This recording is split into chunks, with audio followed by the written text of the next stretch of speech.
আমি দিনে দিনে ৰাজনীতি বা ৰাজনীতি দলৰ ওপৰত ইমানে নিৰ্ভৰ কৰিবলৈ আৰম্ভ কৰিছোঁ যে আমাৰ ধৰ্ম, আমাৰ জাতি কোনো নহয় কোনো ৰাজনীতিক দলেহে ৰক্ষা কৰিব। প্ৰকৃততে এইটো সম্পূৰ্ণ ভুল মোৰ মতেদি। ৰাজনীতিৰ কোনো ধৰ্ম নাই, কোনো জাতি নাই। তেওঁলোকক খালি লাগে ক্ষমতা, টকা, সম্পত্তি ইত্যাদি। বৰ্তমান সময়ত এটা সৰু উদাহৰণ দিওঁ। হিন্দু ধৰ্মগুৰু শংকৰাচাৰ্য স্বামী অভিমুক্তেশ্বৰানন্দ তেখেত উত্তৰ প্ৰদেশৰ হৈ থকা মাঘ মেলাত যথেষ্ট অসন্মানিত হ'ল। কিয়? আনহাতে সেই একেই উত্তৰ প্ৰদেশৰ বাৰাণসীত ইনফ্ৰাষ্ট্ৰাকচাৰ ডেভেলপমেণ্ট নামত হিন্দুৰ ঐতিহ্য মণিকৰ্ণিকা ঘাটত উচ্ছেদ চলিছে।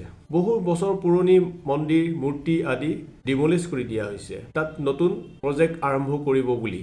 প্ৰজেক্ট যিমানে আৰম্ভ কৰে চৰকাৰৰ হাতত সিমানে টকা আহে। সেইটো আপোনালোক সকলোৱে জানে। এতিয়া আপোনালোকে নিজে চিন্তা কৰি কওক, ৰাজনীতিৰ কি ধৰ্ম আছে নে জাতি আছে?